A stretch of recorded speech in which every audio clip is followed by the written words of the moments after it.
All right, food truck owners and graphic designers, if you want your truck to do all the heavy lifting, make sure you got a nice food truck wrap design. I'm going to be breaking down the food truck wrapping process step by step with no fancy software and no demo. Just straight talk that you can use. So let's go. Now, your truck is your storefront, it's your billboard, it's your brand on wheels. So a good food truck wrap is more than just looking cool. It is something that communicates who you are and what it is that you do. It also helps the customer decide, should they eat there or should they just move on to the next place? Now, if your design is way too cluttered or it's too bland or it's not readable from a distance, you're going to be losing customers, and that's just the plain and simple of it. A great food truck wrap pulls your customers in before they even taste your food, because you know, as foodies, people tend to eat with their eyes. So what better way to attract customers than to visually impress them? Now, before you do anything, you need your brand to be nailed down.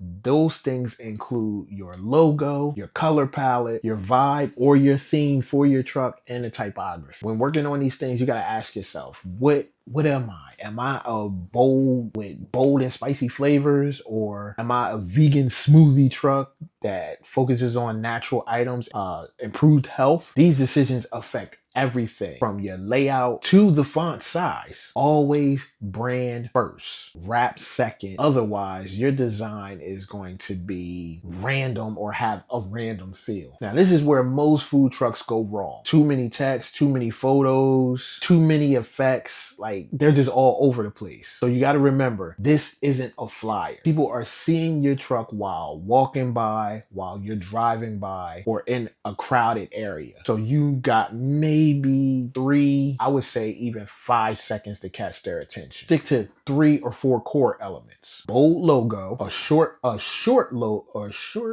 tagline or key message, your main food focus or imagery, and your contact info or your socials.